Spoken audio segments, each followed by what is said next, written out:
Om Shanti, good morning to all divine brothers and sisters. Today I say about the value of sharing. Sharing is a noble quality. Sharing makes many difficult things, many impossible things possible. Sharing द्वारा आमे बहुत माने खुशी मिले.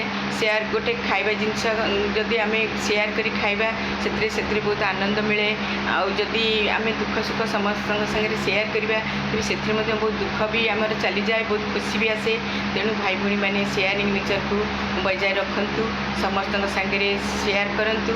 आमे तन मन धन दे विश्वर सेवा करंतु. सहयोग गोटे सहयोग हाथ बढ़ाइले आमर 100 सहयोग हाथ आम ईश्वर आम मुंड उपर बढ़ाई देवे. तेणुक आम मैंने शेयरिंग नेचर को बजाय रखी आम विश्वर तन मन धन दे विश्वर सेवाधारी होगा और विश्वर सेवा करवा. ओम शांति.